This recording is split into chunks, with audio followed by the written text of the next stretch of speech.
Hola, ¿qué tal a todos ustedes? Sean bienvenidos a este nuevo podcast llamado Personalmente, en donde nosotros iremos más allá de lo superficial. Este nuevo podcast está enfocado para, como su nombre lo dice, la persona, para que te sientas identificado contigo mismo y tocaremos muchísimos temas que tienen que ver con la vida de las personas. Entonces estén preparados para muchísimos más capítulos y tenemos un invitado muy especial para nuestro primer capítulo. Tenemos a Francisco, un psicólogo especializado en psicoanálisis. Francisco, ¿cómo estás?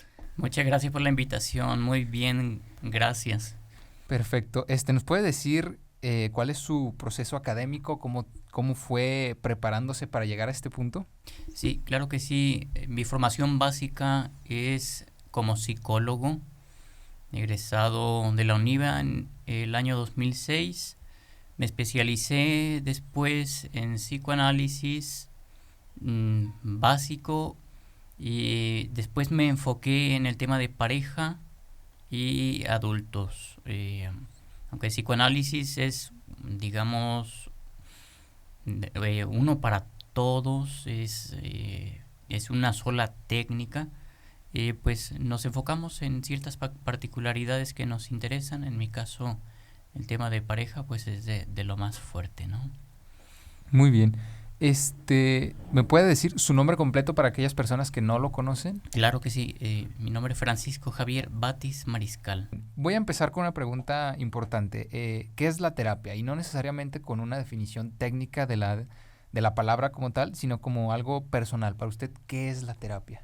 Bien, de todas maneras me apoyo del fundamento porque el origen de la palabra es alguien que acompaña a un guerrero, un terapón.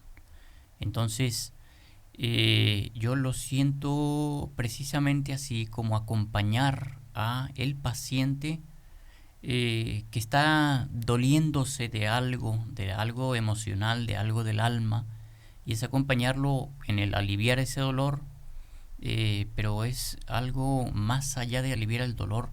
El dolor va acompañado de ese sentir que tiene que sacrificarse, sentir que tiene que abandonarse, sentir que no puede conseguir lo que lo haría sentir pleno, lo que lo haría sentir feliz, es acompañarlo hacia allá. Pues con esa definición pensé mucho en la culpa, ¿eh? Ujú. Bueno, no creo que a todos nos agobie la culpa, pero sí se me hizo pensar en la culpa pensando así como de por qué nos autosaboteamos, por qué hacemos ciertas cosas para nosotros. ¿Qué tan importante es asistir a terapia? Bien, mm, la cultura no nos impulsa a, a prevenir, a anticipar el malestar. Eh, Hay muchas otras prioridades por cuestiones prácticas eh, que dejan en segundo término la salud y en tercer término o último término la salud mental, ¿no? Eh, de por sí siempre ha sido necesario este proceso. Yo lo pienso como por el hecho de que el entorno es enfermizo, la inseguridad, el ritmo de vida, la presión laboral, las aspiraciones. Las pérdidas, Sí, tiene que sí, ver. todos dolemos de la vida. Entonces, con ese fundamento, simplemente yo siempre he dicho, es necesario en algún punto de la vida cualquier clase de terapia eh, con buenos cimientos. Sí, porque aquí menciona algo muy importante, o sea, cuando a nosotros nos duele la cabeza, cuando nos duele la panza o algo, pues acudimos a un especialista del cuerpo. Pero ¿qué pasa cuando nos duele un corazón roto, cuando nos duele el alma y no sabemos por qué, cuando estamos en cama varios días y decimos, pues, ¿qué me está pasando? Cuando no cumplimos nuestros sueños, ahí es como ese preguntarse, ¿no? Y Y a final de cuentas, siempre mm, uno busca la manera de salir adelante y puede dejar pasar el tiempo, pero hay una diferencia cuando se es acompañado que tiene que ver con la conciencia, con darse cuenta de lo que a uno le está pasando. Porque lo otro es pues que pasen los meses y ahí si puedo me esfuerzo, me forzan, me presiona la familia que ya me levante, me bañe, me coma algo y pues termina por salir, ¿no? Sí, y empezamos a hacer las cosas en automático, ¿no? Sí. Y realmente queremos hacer las cosas, nos casamos porque queremos casarnos o ya nos impusieron a cierta edad y es que ya te estás quedando soltero, soltera. Tenemos que estar en el trabajo o estudiar la misma licenciatura de la familia, que todos fueron médicos, ahora me toca a mí. Son Es, como imposiciones automáticas de la sociedad que yo creo que ahí están. Así es. Y que uno se las cree, que uno cree que para ser feliz pues sí tendría que pasar por esta naturaleza impuesta por la sociedad, ¿no? Ujú. Entonces es cuestionarse si uno realmente es lo que quiere para... Y si coincide, bueno, pues qué padre, ¿no? Pero si no coincide, pues hacer otra cosa. Sí, a qué camino te vas a dirigir y cuál quieres dirigirte, porque hay muchas personas que no se lo preguntan. Entonces, hay una cosa que me han dicho muchas personas, yo que ya asisto a terapia, gracias al cielo con usted. eh, ¿La terapia solamente es para personas locas? Este, afortunadamente ya este mito va quedando ya en el olvido. Sin embargo, sigue habiendo mucha resistencia a tratarse. He escuchado cosas como yo no voy a contarle mis cosas personales a un desconocido. Este, eh, para funcionar como pareja no puede ser que tengamos que valernos de alguien más y si nos queremos. He escuchado, pues sí, otras cosas como yo no estoy mal, los que están mal son los demás. Ujú. Y la verdad es que, bueno, todos en alguna medida estamos mal, pero pues de ahí a pensarnos como locos hay una distancia bastante importante. Sí, y con el ejemplo que acaba de mencionar, se me ocurrió mucho de pensar que el hecho de que tienes que confrontarte a algo al ir a terapia es el miedo que nos genera a todos, por el cual evitamos ir, ¿no? Tener que confrontar las cosas. ¿Hay que tener una cierta edad para asistir a terapia? Me voy a permitir agarrar parte de este comentario que hiciste porque me parece fundamental. Eh, hay, hay silencios con los que funcionan las familias, temas que no se deben de hablar, temas que no se deben tocar, que son peligrosos y bueno, cuando alguien va a terapia mueve fibras sensibles, mueve cosas importantes y los demás se resisten a que eso se mueva, entonces hay un intento por sabotear ese trabajo en el que consiste la terapia de hacer conciencia. Este, no hay una edad a la que se recomiende la terapia, ni siquiera una circunstancia. Pudiéramos pensar que si no nos sentimos bien deberíamos ir a terapia. La verdad es que se puede lograr frutos importantes incluso cuando no hay un malestar. Siempre hay algo que no está bien y de lo que no nos damos cuenta. Entonces, ahí desde terapia infantil, adolescente, hasta terapia, pues lo convencional para adultos, parejas y actualmente, pues para personas ya de edad avanzada. En un principio se pensaba que el psicoanálisis pues no sería aplicable. La verdad es que mm, como el fundamento del psicoanálisis es el deseo, pues no tendría por qué haber límite de edad para, para el deseo. Es decir, atrevernos a soñar y hacer cosas a los 90 años, ¿no? Tener sueños incluso a esa edad, a cualquier edad, pues todos tenemos esos bonitos sueños Claro, y esos deseos que nos impulsan a llegar a más. claro. Eh, no lo hemos comentado y probablemente muchas personas de aquí no lo sepan, pero ¿cómo definiría el psicoanálisis así como tal? Bien.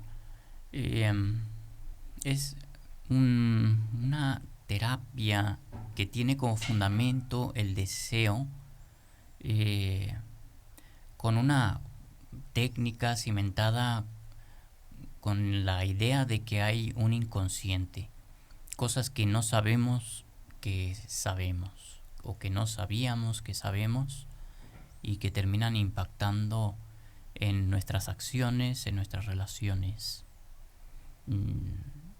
Yo lo propondría así porque no tengo una definición teórica ahorita en mente, Ujú. pero la parte fundamental es el deseo, a diferencia de muchas otras corrientes psicológicas que más bien se enfocan en la salud mental. Ujú. Nosotros no, pensamos como fundamento a perseguir el deseo. Y esto va dependiendo de cada persona. Digo, no es la única corriente de terapia o de análisis mental como tal, pero incluso creo que toda persona que quiera dirigirse a un proceso de salud mental debería de hacerlo con un profesional. Definitivamente. Y es decir, hay propuestas actualmente que dejan en manos pues de otros mm, pues de otros profesionistas que no tienen nada que ver, mercadólogos, abogados que se quieren dedicar pues ahí porque les dijeron que saben escuchar y que se sienten a gusto platicando con ellos, ¿no? Los coaches de vida, creo que salieron muchos por ahí en internet donde decían cosas como de yo te ayudo a superar tus cosas y nada más por el hecho de que tienen un buen cuerpo o algo así, o se alimentan bien, ya creen que pueden dirigir a alguien a sentirse bien y creo que cada terapia es específica para cada persona, ¿no? Sí, sí, es peligrosísimo y bueno, en primer lugar que la persona que te acompaña, el terapeuta, sea alguien que tiene la formación como tal, como psicoterapeuta, ¿no? Pero en segundo lugar, pues sí, hay corrientes que no están bien cimentadas. Por mencionarte algunas, además de esta que tú comentas, pues las constelaciones familiares, ¿no? Y seguramente va a haber muchas opiniones en contra de lo que estoy yo comentando, pero hay fundamentos importantes de profesionistas para entender que no deberíamos de ponernos en riesgo con técnicas así, con algo tan importante como lo que es la vida, ¿no? Sí, claro, porque pues, no estás jugando con cualquier cosa, es un ser humano y creo que también lo tienen que hacer conscientes los que dan este tipo de terapias, ¿no? O sea, los que creen que eso es terapia, pues. Sí. Este, ¿cómo es una primer sesión en terapia? En psicoanálisis pensamos mm, las etapas como muy flexibles y la primera es para entrevistas preliminares, pues que tienen varios como, como varios fines. En primer lugar, obviamente, el conocernos, ¿sí? Y saber si hay un interés verdadero para un proceso así. O si necesita otra cosa, pues ofrecerle otra cosa, porque hay variantes, hay vertientes del psicoanálisis, porque también se dice que no todos están como que no para todos es el psicoanálisis, no todos lo pueden sostener. Y esto no es, yo no lo pensaría como un defecto, simplemente eh, pues funcionan de otra manera, ¿no? Y se puede ofrecer otro camino con fundamento psicoanalítico, pero pues a veces más breve, más enfocado. El paciente pues solamente puede enfocarse en su malestar en ese momento y pues es lo que se atiende. Entonces conocerse es la primera parte. En segundo lugar, pues establecer algo llamado alianza terapéutica, que consiste en que el paciente se sienta comprometido con el proceso, porque es la parte más importante. Hay muchas resistencias de adentro y de afuera que sabotean este proceso llamado psicoanálisis. Y creo que lo llegó a comentar, ¿no? A veces los ojos de familiares y personas cercanas al darte cuenta de que ya no es la misma persona que pueden o tener bajo su control o que pueden mangonear, como por ahí se podría decir, se Uh-huh. empiezan a comportar diferente contigo y pueden llegar a ser un poco más agresivos. Y creo que el psicoanálisis pues, te hace lo que es confrontar ese tipo de situaciones en las que tú vas a estar como que expuesto, ¿no? Correcto. Y otro aspecto más, definir la demanda analítica. Porque llegas primero con una demanda muy enfocada, muy específica, que resulta que solamente es algo superficial y que a veces termina cediendo en dos sesiones, que bastaba con hablarlo y el malestar desaparece, ¿no? Entonces, formular una demanda analítica que te lleve a un camino con más trasfondo, con más fundamento, y sobre todo más encaminado a lo que deseas, porque muchas veces no sabemos esto, no sabemos qué deseamos y es un camino pues a trazar hacia dónde quieres ir, ¿no? Esto es en entrevistas preliminares, en un proceso psicoanalítico en forma, y puede durar 4, 5, 6 sesiones. No es, te digo, no es rígido, no es algo que pueda anticiparse, con cada uno es diferente. Y ya la siguiente parte pues es análisis, pero ni siquiera hay como una sesión que digas aquí terminar las entrevistas y comenzamos ya con el análisis. Hay un como entrelazado de etapas que no permite distinguir en dónde sucede esto. Luego ya el análisis pues como tal sorpresa, la parte más a la que más se resisten es a que no hay un tiempo definido, y el psicoanálisis lo más natural es que dure años, ¿sí? Que es construir un deseo y es perseguir ese deseo y lograr ese deseo. Entonces, ¿cuánto tiempo te puede tomar? No sé, se me ocurre así por pensarlo muy vagamente, tener tu empresa, de eso a lo que tú te dedicas, y que funcione, y cuántos fracasos tienen que pasar para lograrlo, y entonces acompañarte en ese camino es de lo que estamos hablando.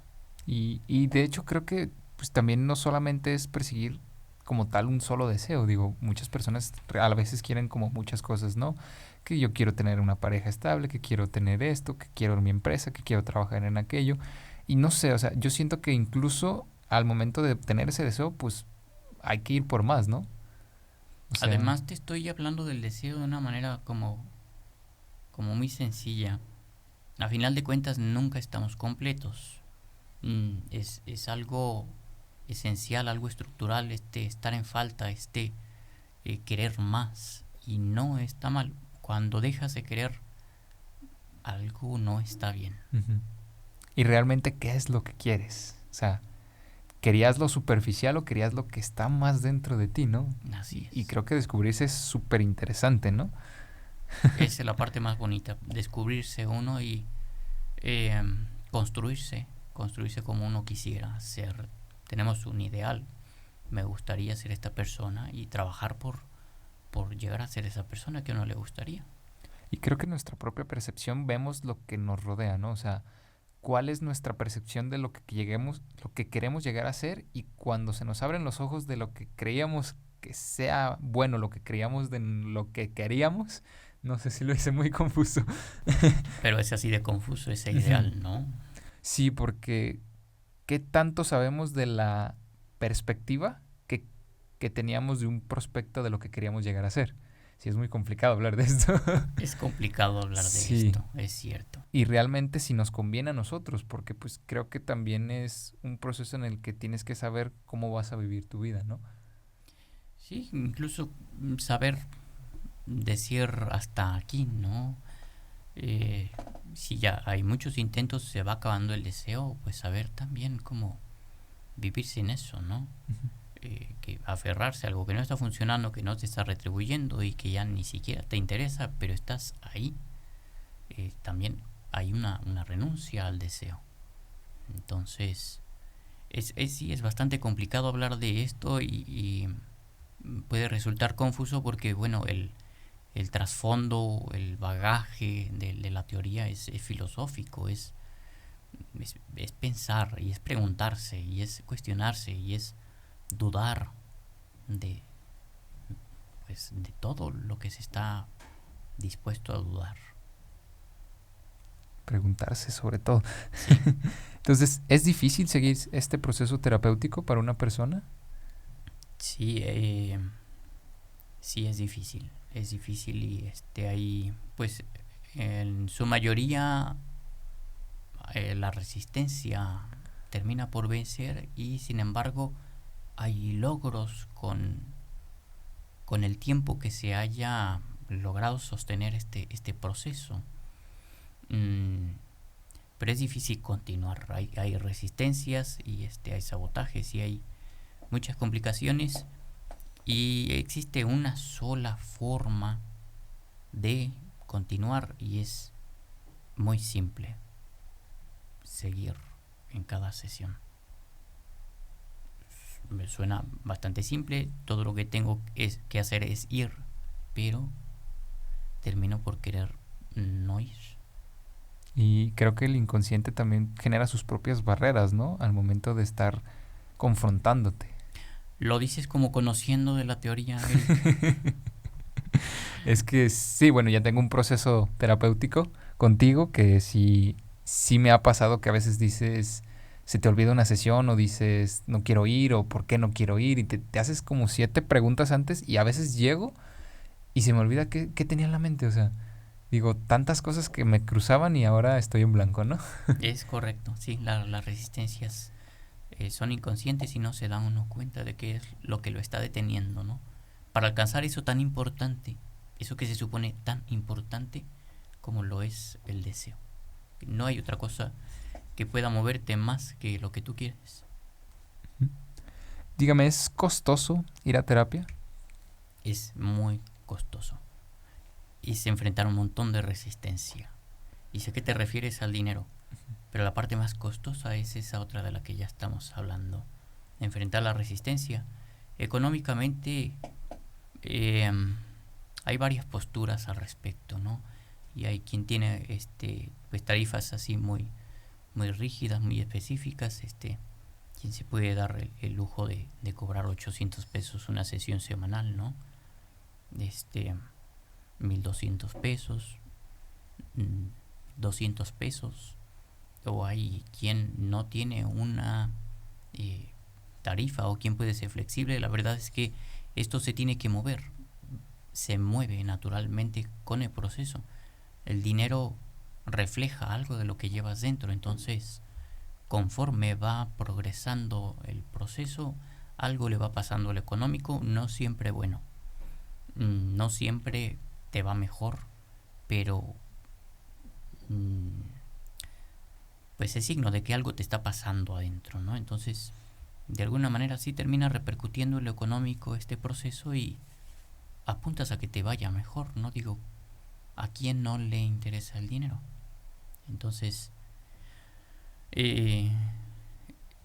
no hay una respuesta así como concreta, ¿no?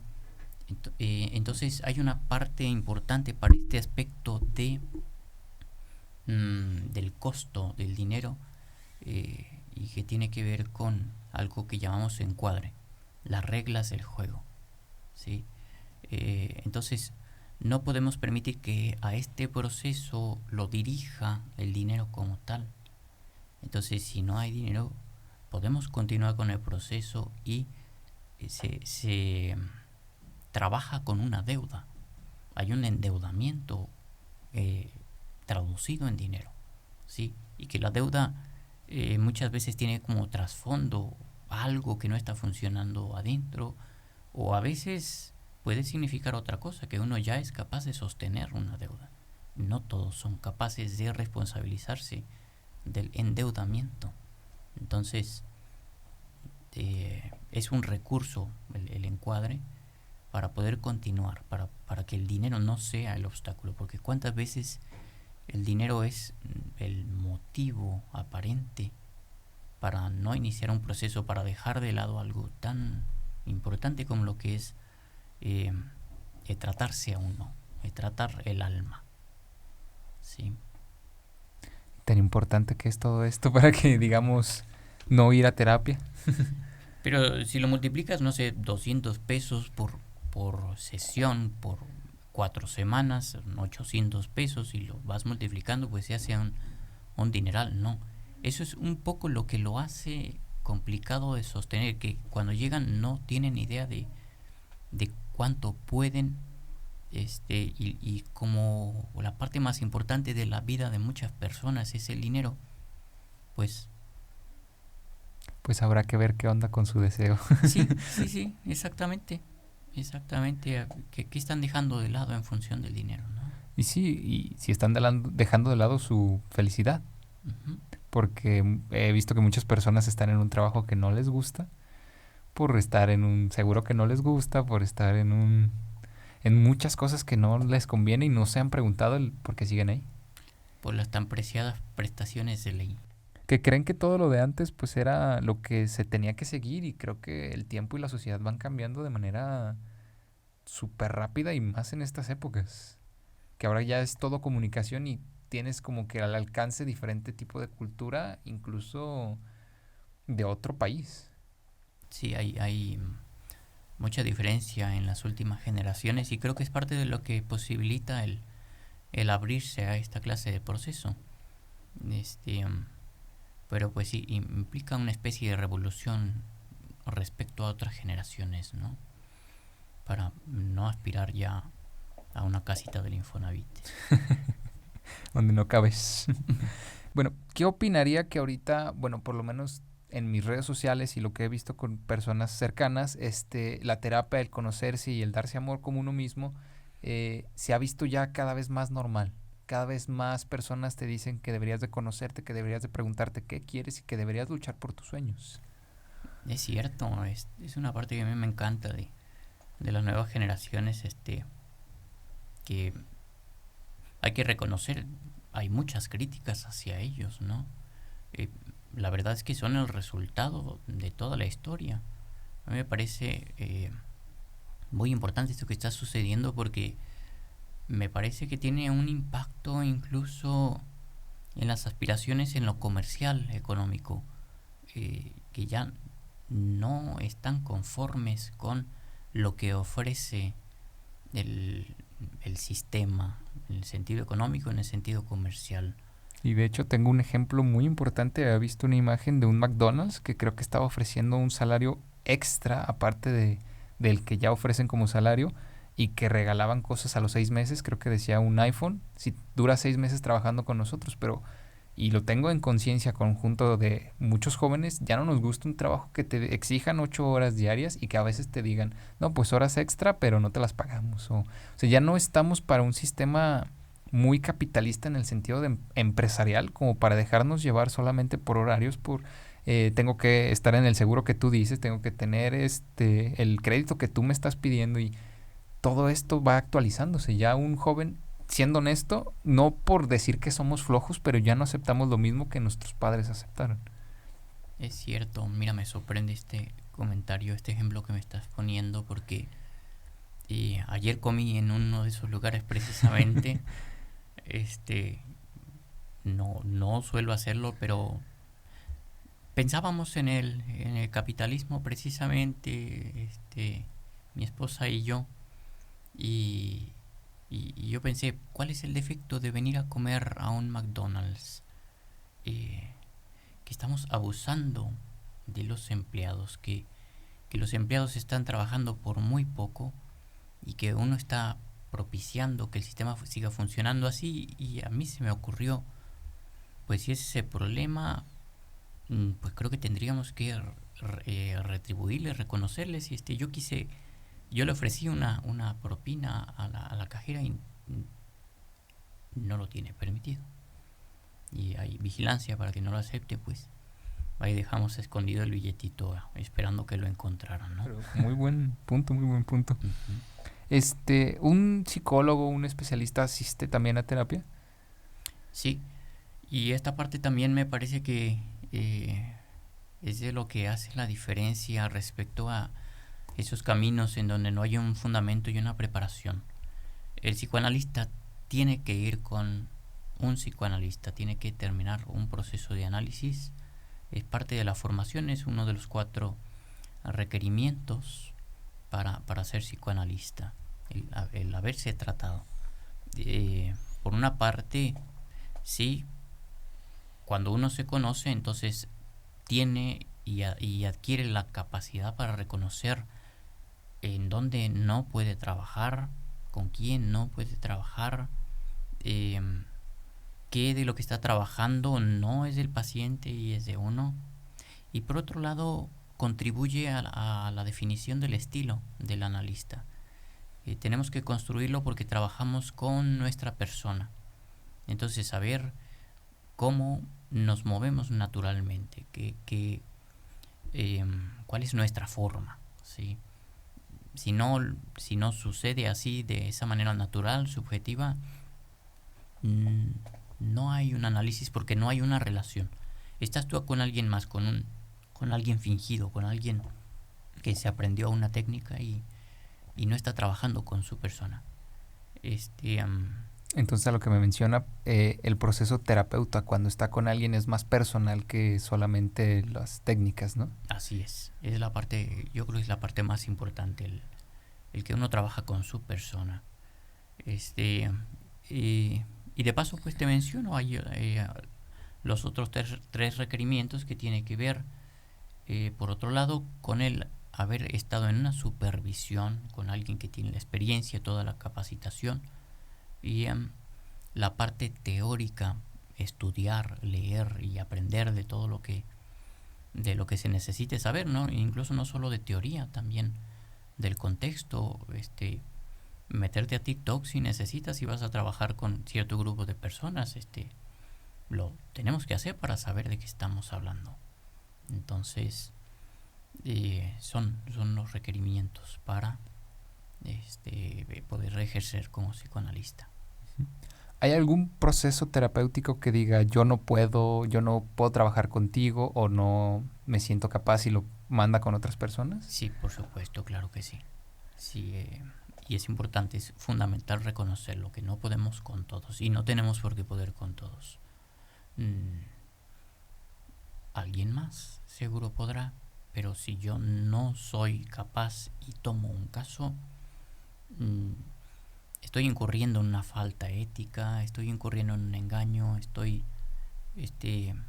ni siquiera estoy ofreciendo algo profesional a la persona que estoy aceptando de manera forzada, ¿no? Así es.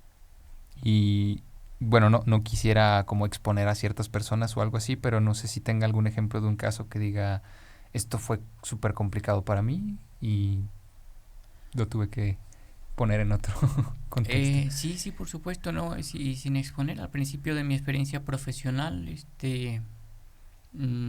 pues hubo casos, por ejemplo, con historia de abuso sexual, en donde yo decidí pues que no me sentía como pues con la capacidad para ofrecerle lo que necesitaba, sobre todo con mujeres, que me parece que incluso ellas reconocían que necesitaban de cierta identificación con su terapeuta y entonces sí hubo que ofrecer mejor el que trabajaran con una mujer y afortunadamente pues todo resultó bien.